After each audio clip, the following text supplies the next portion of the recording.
The broadcast is now starting. All attendees are in listen-only mode. Hi everyone, and a big welcome to you all. Thanks for joining this Endscape webinar, How Real-Time Visualization Can Make Your Design Process Better, with a special focus on SketchUp. Today I'm joined by two guest speakers and I'll introduce them in a moment, but I just wanted to say that if you have any questions during the webinar, please send them over via the chat pane and we'll get to as many as we can during the Q&A. So first up today, we have Joseph Kim, who is an architectural designer at MGM Architects. Joseph also has his own YouTube channel where you'll find a whole range of tutorials and hardware reviews. Our second speaker is Aaron Dietzen, a content creation manager for SketchUp. As well as speaking on events such as this and creating awesome video content, Aaron also helps to support SketchUp's enterprise customers. So today's webinar is going to focus on four main parts. So firstly, we'll look at what real-time visualization is and how it works. Then we'll look at the benefits of using it. Thirdly, we'll explore how best to leverage real-time visualizations throughout the architectural workflow. And we'll be diving into Endscape itself and looking at a few examples there. And finally, we'll take a look at a few best practices for setting up your SketchUp model for visualization success. And following all of this, we'll have a short question and answer session so we can tackle your questions as well. So with that, I'm now going to hand over to Joseph so we can get started and dive into his presentation. So thank you very much, Joseph. All right. Hi, my name is Joseph Kim, and I'm an architectural designer and technology enthusiast. I'm also a project manager for MGM Architects. And generally, I love sharing my experience and things that I learn in the field to other fellow professionals. So I do have a YouTube channel for that, so please be sure to check that out, as Gemma has introduced. I always found Endscape as a great tool for architectural designers and other architect alikes.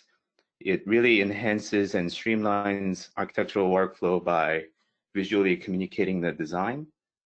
So the first topic that I want to cover today is what is real-time rendering and how does it work? First of all, I do want to thank Enscape for this opportunity to take part in the webinar. And real-time visualization, I want to emphasize the word visualization. Visualization is the representation of an object, situation, and set of information as a chart or other image. And it is also the formation of a mental image of something. And we use visualization to communicate our design and our product to other people. And traditionally, there were also drawings, sketches, pictures, and watercolor drawings, and scaled model even. But in the modern days, visualization often referred as rendering or architectural visualization, and ArcViz and CGI as well. They all kind of achieved by slightly different ways. They may have slightly different looks, but they all serve the same goal of showing the design. So this next slide I have is a sort of a hand sketch that you would do. Hand sketches in general are very useful in quickly testing out your design ideas. It could be something that is quite elaborative if you're really feeling the moment, or it could be just a matter of simple strokes. It could also be something elegant or diagrammatic type of thing where it shows information. You can really test out simple things in here. And also, the watercolor drawings have been a favorite choice for many different architects. It shows the feel, the look, and the mood of your design, and really visualizing the architecture, the space. We often sit around and also work around a table to discuss our ideas to our colleagues and clients. And often this becomes the best moment to gain feedback and improve your own design and what you're envisioning. We can discuss specific programming methods and materials and the look and the feel of the things that we're trying to design. And unfortunately, I haven't really done this since school, but physical models were what we used to visualize things and test out different ideas and materials during this sort of meetings. And the downside of the physical model is the fact that it takes a very long time. It could be quite cumbersome to carry them. Often they're fragile. So we tend to kind of move away from it. Luckily, we have technology on our hands to make these models as a 3D instead. So there's also real-time aspect to what we're discussing here today. And renderings may take a long time. Depending on your background, you may have experienced that or not. I assume people attending this webinar are looking to model things in SketchUp and perhaps interested in Endscape at the least, or very experienced with Endscape. And if you have attempted to do renderings that is not real time, you probably have noticed that it takes a very long time. There's nothing worse than hitting a render button only to realize that you have made a mistake on the scene and do a do-over and, you know, all sorts of jargons like that. So the real-time aspect allows you to visualize without any sort of wait. And I want to discuss about the benefits of using real-time visualization. At this point, I kind of have alluded to the benefits of that.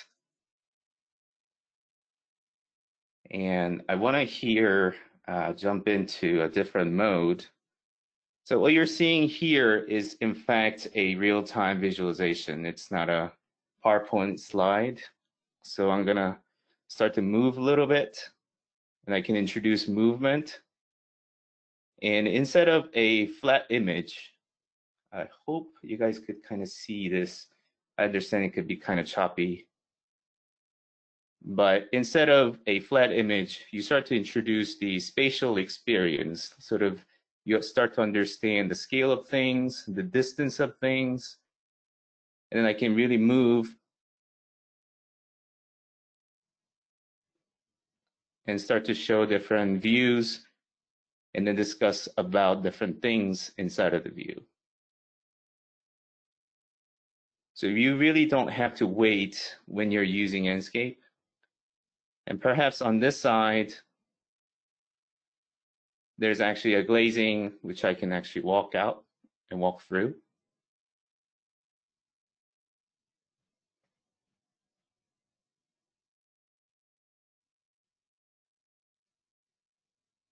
And notice how we were inside of a little home or a building or studio setup.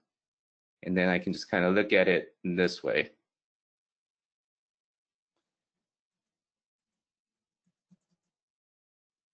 I understand it's a little bit blurry in the scene, so I'm gonna make that not as blurry. Hopefully that's sharp enough for you. So you'll notice that this scene includes this sort of vertical circulation concrete block and also a wooden top and with a studio space that I was showing in the middle. And I can just basically move around the model and show all of that to you as a client or a colleague. And in fact, I can just go ahead and change a few things inside of this view because it is real-time rendering. So for example, on this concrete base here, I wanted to pull that staircase out so that it is a bit wider. So I can do that by changing inside of my model.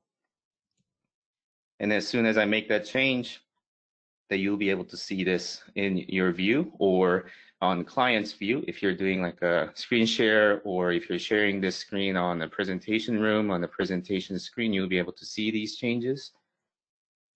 And also, I wanted to work on the reveals on the window. I wanted those elements to be a bit more pronounced. I can make those changes, so I can go to the model and then change that. And obviously I'm not showing my model screen at the moment, but I just wanted you to kind of get a feel of what it would happen if you were to do that and experience as if you're the client. But to show you what I have been doing on the background is that if I snap this screen onto the right, like so, and then if I snap another screen to the other side, there you go. You're seeing just a window. But as I back out, you should be able to see a similar scene inside of your SketchUp. So this is what I had been seeing on the left, and on the right is what you had been seeing. Just imagine I split this between two different screens, and we can just carry on discussion. And I think in this view, the 2-point perspective is a bit distracting. Actually, it's perspective still, so that's fine. Let me just kind of zoom into this corner here so you guys could see the window clearly, and then I can increase the reveal or make those window frame more pronounced. So I'm just increasing the depth. I can perhaps do it on this piece right here too. And obviously I have to increase this one as well. So we can start to immediately talk about, hey, do you really like this design versus not? And obviously they're going to have their own preference and their own feedback about that, and we can start to gain those and implement into model on the spot. We can talk about different things. Perhaps on this vertical circulation portion, maybe I want to remove this panel here so that I can delete or hide in the scene, and then you can see it just makes that change immediately. And then perhaps I can gain a little bit more sunlight in there. I can also change the time of the day to shift the shadow and sun to see how that's going to impact my scene here and the project. So obviously you're going to start seeing some direct light that goes in there, and you can also manipulate other type of materials. So for example, if you don't like this dark gray metal that I have in the scene, I can make it lighter or perhaps introduce some sort of tone. I think that's ugly, so I'm going to snap back into what it was. So that is what you are able to control in the scene. Let me go back to the slides. So that was the scene that you were seeing. And then I just wanted to kind of show you what it was also possible. You can take out the materiality and just kind of discuss the form. If you would like to do that, you can actually do that by going to the visual settings in Endscape. So for example, here, I can change the style mode to white, and then it basically takes out the materiality, and then you can really discuss this white box clay type of render so that there's no question about materiality. But in this case, I do want to show materials, so I'm going to snap back into that one. And you can start to introduce materiality into the scene and discuss about certain tone of the material, how big they are. You would be able to immediately tell that's a wood, that's a concrete, and then you're going to have some sort of paving, and then grass, vegetation on the side. Those things are going to be immediately visible to you. Now, here's a little change that I have made after putting the scene on.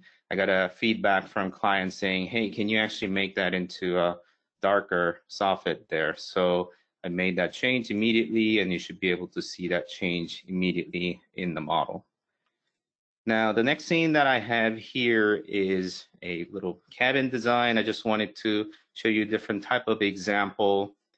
You can compose image however you want. You can change time of the day, study the sun and light and what sort of side condition that you have. Let me go to the live model. So snap back to Enscape and SketchUp here, and then visit the next door. So I'm just going to back out, turn around. Hopefully you guys are seeing this screen as well. And then over here is that cabin. And again, I can change time of the day the same manner.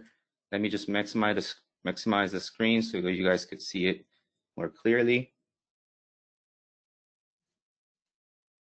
Change the shadow. On the bottom right-hand corner, you should be able to see what time that is supposed to be.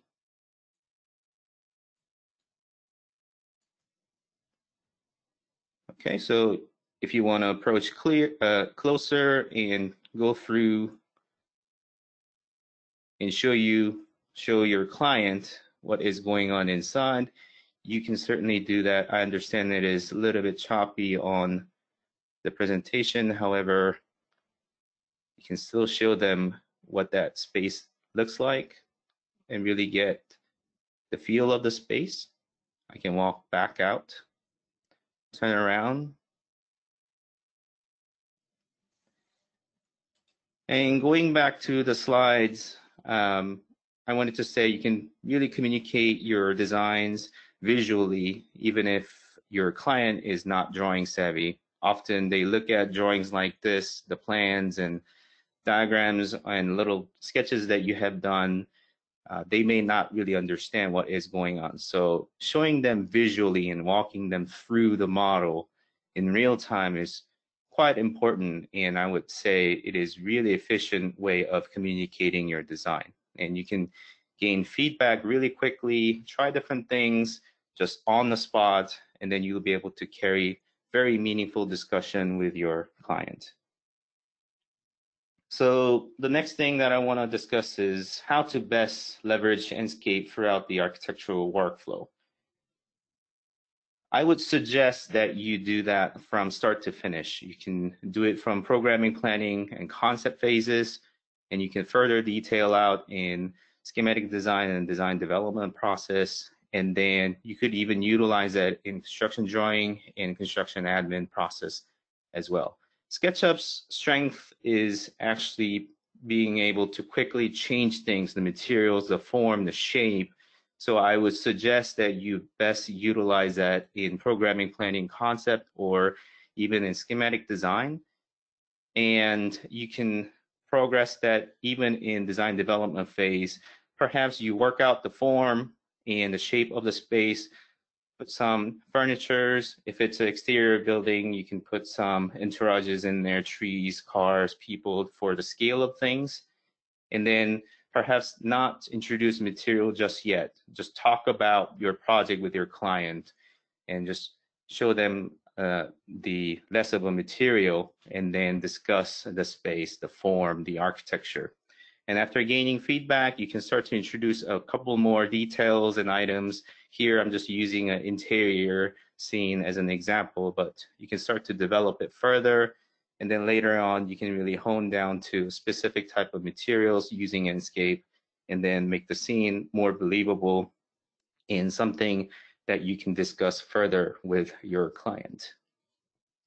So be sure to share not just the images, but break away from flat image into more of a video, perhaps walkthroughs or fly through and even panoramas, just so that they can gain understanding of the space rather than a flat image. There's a huge benefit in understanding the space rather than a flat image. And I just kind of wanted to show you that. Let me play this video quickly. So you can also show them different time of the day and then have a smooth motion inside of your space. I apologize, it could be a little bit choppy in the presentation, but you can do that change of a view inside of your model. Let me go back to the live model and perhaps show you that in longer length. So the next door down here is actually the office building that I was showing. And because I'm not showing a flat image, the clients and colleagues start to understand that space immediately. So if I go a little bit slowly, and I should be able to capture that scene. And then if I move just slowly, then they start to understand scale of the things, the distance, and understand that space much better than just seeing a flat image.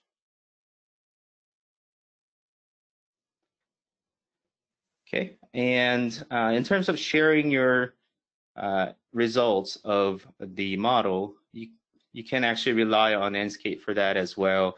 They host standalones and panoramas via simple URL links. So you can share web standalones and they'll generate a web link for you to share. Also, panoramas are also shared in the same way.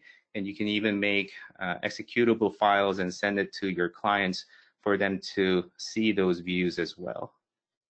So I do have to mention VR because it is one of the strengths of Enscape. Have them walk inside of your model using VR, whether it is a simple panorama, but I also find a complete walkthrough of VR experience, the walkable VR experience, really important for you to understand the project and the space, because you can just understand the scale of your project. Because it is stereoscopic, you really gain that understanding of distance and the relative scale of things. You can start to understand how big the object is versus smaller items that are next to you. And it truly is amazing. I've been a big advocate of this technology, so have them walk through models. It'll be amazing. And in this scene, I'm trying to show how people would experience VR. You could also use Enscape for VR, and that will enhance your workflow in the SD and DD phases. You can detail out things further with your client's feedback immediately, and then be able to implement those changes into your model. Don't forget to further detail things out for the construction drawing phase. You can work out very simple details much better with seeing things visually. And before construction admin process, walk through your model with your GCs and have them visually understand your projects. Even if they are really drawing savvy, you'll be surprised how many phone calls that you can save by just simple visuals. Send them snippets and short videos, short images to just kind of clarify and answer RFIs, and it will answer a lot of questions a lot easier and streamline the process. You can ultimately achieve better project and better product that way. And you can develop exterior, interior.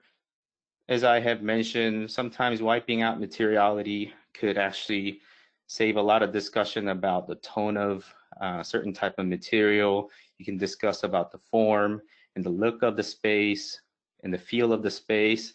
And simple visual really goes a long way. And you can develop more accurate marketing images further on if you decide to add materiality to an image. So here is one without the materiality, and then the other one is with the material. And use that as your leverage to gain additional services and additional revenue stream as well, and stay on top of the game and competition.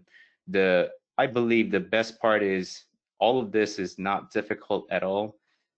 No more need to deal and learn with CGR jargons such as ambient occlusion, ROI value, displacement map. You don't have to deal with any of that.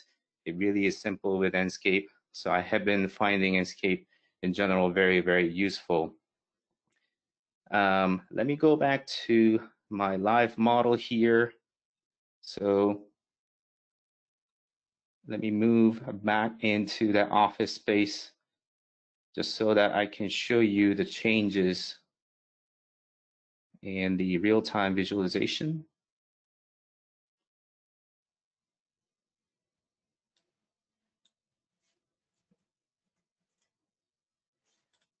So there you go. You can also synchronize your view with SketchUp. And then whatever the view change that you make inside of your SketchUp, you'll be able to see on Endscape side as well. So let me go into the studio space.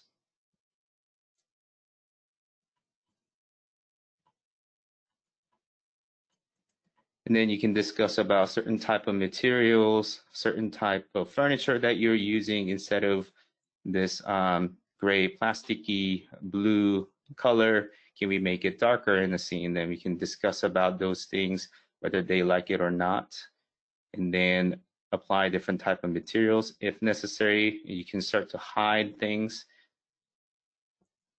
and move things as well. So this physical model here, I can actually move around in different location. So for example, a more practical example would be to move this sofa perhaps closer to this way, and they start to understand what that is going to impact in your space. Okay. And I am actually on my last slide here. I do want to mention Enscape works not only with SketchUp, but also works with Revit, Rhino, and other software such as Archicad as well. And they regularly update their software, so be sure to look out for their next updates and great features as well. I personally regularly upload contents on YouTube for short tutorials such as Revit or SketchUp or Enscape stuff. So be sure to visit my page. I understand that I have a Q&A session at the end, so I will stick along for that. Brilliant. Thank you so much, Joseph. That was really great insight. Thank you. Right, I'm now going to just change presenter over so that we can set up Aaron's slides. So just bear with me while I do that. And then we can get Thank you very much. You're welcome. And then we'll start looking at a few best practices for setting up your SketchUp model. Here we go. So you All right. should be able to see that. Brilliant. There you go. Thanks, Aaron. That's my cue to start talking. My name is Aaron Dietzen. I have the unique title of Content Creation Manager. A lot of people don't know what that is because I think we made it up. I spend a lot of time creating video content and training tutorials for SketchUp. I can see a lot of the stuff on our YouTube channel. The idea, most of the content is taking people from, helping them get from that early user, beginner user into what we call like an intermediate or going into the advanced user kind of place. So that's me. And I'm going to talk to you about a couple things you can do in your SketchUp model to prep for going to Endscape. So that's what we're going to take a look at. So we'll just hop right in. First one, something that I was calling keep it clean. So what I'm saying by this is as you start modeling in SketchUp, a lot of people use it for the initial modeling. So they do their, contemplative or however you want to call it, that first model where you go through and figure out how things are going to work together. And that can end up being kind of a messy model. By messy, I mean lots of geometry, spare materials, that sort of thing. It can get kind of heavy. You want to clean that up as much as possible.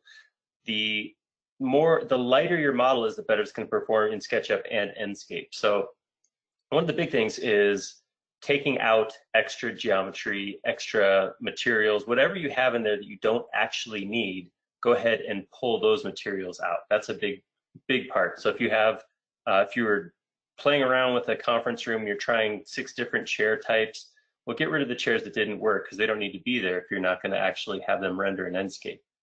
And this comes to the command in SketchUp. If you're a SketchUp user, you can go into Model Info, go to the Statistics tab, and there's that button on the screen right now, Purge Unused. Purge Unused just gets rid of anything that's not actually in the model on the screen. So if you have different models you downloaded from 3D Warehouse, that sort of thing, it'll automatically get rid of them for you so they're not carried around in your model. Something else to consider is changing your level of detail as you model through here. What Endscape does a great job of course, is doing that super fast render, putting the materials on the geometry so you can see them.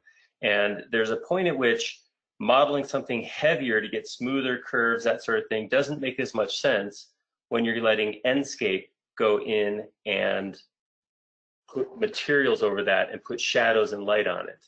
So if you can get away with a doorknob, say that is 100 polygons versus getting a nice curved, soft, smooth one that's 10,000 polygons, you might want to go for that lighter doorknob in the case of using it for real-time rendering.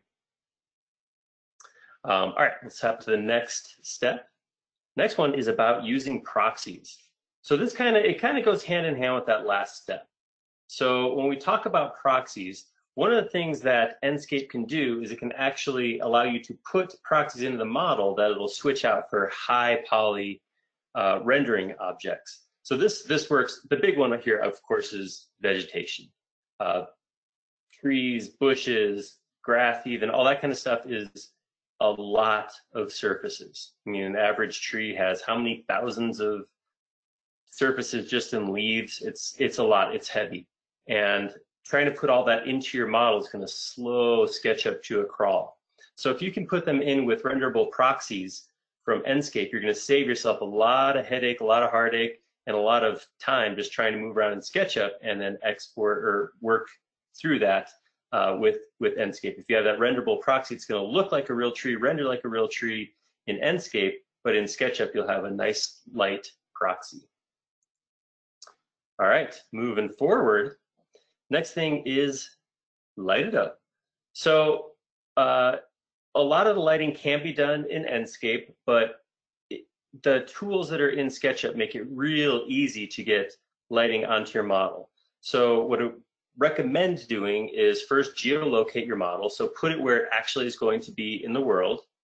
Then you can turn on the shadows and set your date and time to actually get shadows either that are real. So if this is a building that's going in somewhere, you can do kind of a shadow study and see where the actual shadows will be.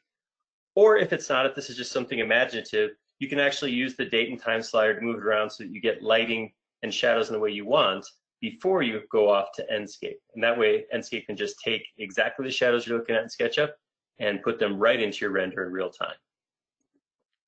All right, and the last thing, possibly the biggest thing, is talking about materials.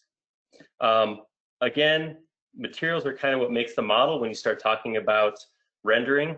So what I recommend doing as much as possible is get your materials in, get them where they should be, make them, the materials themselves look nice inside of SketchUp first. And then when you go to Endscape, the only thing you're going to worry about with Endscape is the pieces that SketchUp doesn't worry about, not where the texture is or where the colors, that sort of thing, but let Endscape put its time and energy into things like getting the bump map, reflectivity, that sort of stuff right. And you don't have to mess with replacing materials, something like that. I mean, just have them in the model, simple upfront. Sorry, I went through that kind of fast because I was excited and I wanted to make sure we maintained plenty of time for questions. But I actually launched in too quick. I apologize. I did want to say thank you to Gemma for having this. This is really cool. And I thoroughly enjoy it. I want to thank Joseph too, because I've seen and played with Endscape a little bit, but I haven't actually seen everything kind of laid out that way. That was a great workload. Really appreciate that, Joseph. Thank you very much. Oh, you bet. Brilliant. Thank you, Aaron. That was really great as well. Thank you for sharing your tips there. So we do have a bit of time for Q&A, and we have had a few questions come in from the audience. So thank you for those. If you do have any other questions, feel free to type them in the question pane and we'll see how many we can get to. One question that we did have was for you, Joseph. Which version of Endscape are you using? Currently, I am on the latest available version. I believe, let me check on my Endscape here. It is 2.7.2. Fantastic. Thank you very much. And another question was about VR. So again, Joseph, is there a particular VR headset that you would recommend using? You can certainly get that answer by going to my YouTube page. But I have recommended different headsets in history. I first started off as a HP mixed reality headset because it was really light and portable. For architectural presentation, portability really makes a difference because we don't necessarily have a room always available to us, and clients may or may not be willing to come into our office for that nice setup. So being able to go to their office and setting it up quickly was something that we needed. So HP Mixed Reality headset, actually the version 1, they have released Reverb and other versions, so they released version 3, but I don't necessarily recommend that one just because it's quite cumbersome and it's large. Currently, I do recommend using Oculus Quest because it is also standalone, but at the same time, it can be connected to your computer various ways, and it is extremely portable. So Oculus Quest, as a short answer, that is my recommended headset at the moment. Wonderful. Thank you very much. Another question about VR actually has come in about, is it needed to, well, they said, do we need to share our VR through a third party? So I guess that's regarding what you were showing. Third party today. meaning any other software is how I am taking this question. It does go through whatever the host may be. If it is something related to Steam VR, then you have to install Steam. If it is Oculus Quest, then you have to go through Oculus software in order to show that. But no, Endscape, you can basically have everything hosted by Endscape. You don't have to go through other third party as like maybe Unreal or Unity. Those things you have to use different type of programming and a setup. You basically hit this VR headset button on the Enscape toolbar, and basically you're good to go. Brilliant, thank you very much. Another question on Endscape is if there is an object or model library within Endscape. Absolutely. They have something called asset library, ever growing in size. So they update regularly of the content they have inside of asset library. I do recommend using those. However, whenever you don't find the ones that you need, you can certainly go to 3D Warehouse of SketchUp. They have just full of stuff, and you can have a deep dive finding the right things for yourself. Brilliant, thank you. And there's a question here for you, Aaron, regarding proxies. Are the proxies mentioned in your presentation, are they commonly available in the 3D warehouse? Those are actually I believe, Joseph, correct me if I'm wrong, those are the exact things you were just talking about, are they not? Yeah, so basically when you put in the asset library assets into SketchUp, they create these proxies, and they look like, for example, what you had seen on my screen was that the kind of ghosty people or shape of people, and in Enscape side, they show as a fully rendered, very good looking components. And also you can make your own proxies. So for example, if you have 3D warehouse items imported into your specific project, then you can actually turn that into proxy. And Enscape will be able to render as a full poly, and then what you have inside of your SketchUp side is a low poly version that is much lighter to play with. Brilliant, thank you very much. A question around VR again. Is it necessary to export your projects to show them in VR? I think you kind of covered this earlier, Joseph. Yeah, so you can do it either way. So you can just wrap it into a standalone executable file and send it their way. And if they have the equipment, they can open that with the VR headset and go around by themselves. Or you can just kind of package it that way and carry it with you. Or you can have the model open and run as a live and basically hit the VR button, and then it goes into VR mode. And the same real-time visualization aspect applies. So you change the location of the sofa, it will change inside of the VR. Brilliant, thank you.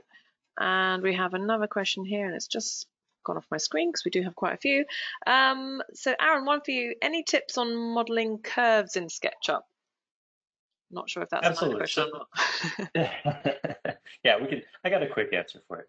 The big thing with curves is creating as many segments as you need for the job you're doing. So if I always tell people if they're going to go do a super high-end photorealistic job, then that's when you get into really heavy polygons, lots of segments in your curves.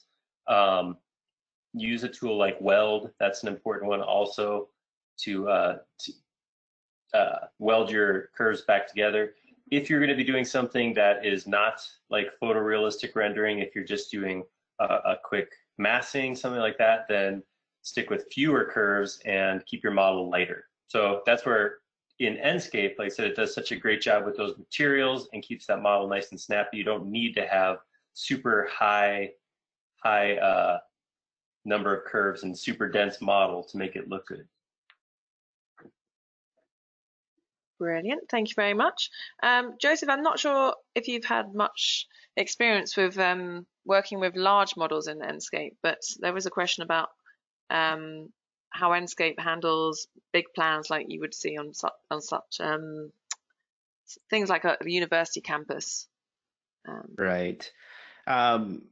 It really depends how you manage and control the model. So to take Aaron's point about keeping things light, it could be large space, but the model could be quite slim as well. So as someone who's managing and drawing the 3D assets and SketchUp model, then you want to keep all of that in mind. You know how big your project is, so you want to keep the doorknobs to the lower poly, as Aaron had discussed. So with that, it does kind of handle high poly and everything to the wall type of model pretty well too. I don't know how large is large. It could be a gig or two. I've seen that size before, and I have used Enscape with it. Computer is definitely not like flying and buttery smooth, but it handles it. But the live model that I was using here is about 300 meg with all of those assets that are inside. And it handles pretty well. I was able to hold a live session with it. Brilliant, thank you very much. We've got a few students with us today, and a few of them have been asking if it's possible to use Endscape as a student, and absolutely yes it is, and it's actually possible to use Endscape for free if you're a student. So if you head over to our website, then you can look into the educational licenses that we offer there and submit your details, and then someone from the educational team will get back to you. But yes, it is possible to use Endscape for free as a student. Another question regarding the recording. Yes, we will send out a copy of the recording, probably be with you sometime tomorrow, so just gives us a chance to prepare that and get it out to you. Let's see if we've got one more question here. One more, yes, so does Endscape have location accuracy? And who's that question towards? I'm going to say you, Joseph. Maybe it's referring to this. Aaron kind of had answered on that aspect. So SketchUp itself offers geolocation. So all of that information comes from the SketchUp side. So as long as you geolocate, you should be able to get accurate shadow, time of the day, the sun study, and Endscape just basically respects what SketchUp's got. Brilliant, thank you so much. And actually, there is just another question that has come in. Joseph, again, I think this might be one for you, but he is asking, what do you recommend for the high-end computer spec to get the best quality outputs in VR and in imagery? I can do a short answer of checking out Endscape's hardware requirement page for that. That is just a little bit difficult to answer since you know the ceiling is ever so high. So yeah, you can invest a lot of money, and there's definitely diminishing return when it comes to acquiring a hardware. But I do like a review of hardware and see if it is good, budget oriented, something that is able to handle things. So that is in discussion on my channel. That's all I can answer at this point. Brilliant. No, thank you. Appreciate that. We did have a lot of questions. There's a couple that we haven't answered, and so I will get back to the team, and we'll get back to people via email. I think with that we'll call it a day. But I just wanted to thank Joseph and Aaron for joining us today and sharing their thoughts and experiences with us. Really do appreciate that. And thank you everyone for joining us as well and taking time out of your day. Appreciate you doing that as well. Before you leave, there is actually an exit survey that will pop up as you leave. We would appreciate your feedback. It also gives you the chance to request a free trial of Endscape if you'd like to give it a go if you're not already using it. So take a look at that. And like I said earlier, we will be sending out a copy of the recording, and that will be with you in the next 24 hours. And we'll pop a few extra links in that email as well. So keep an eye out for that. So with that, thank you so much for joining us, everyone, and I hope you can join us for another Endscape webinar soon. Thank you very much, everyone. Thank you, Joseph. Thank you, Aaron. Thank you. Thank you.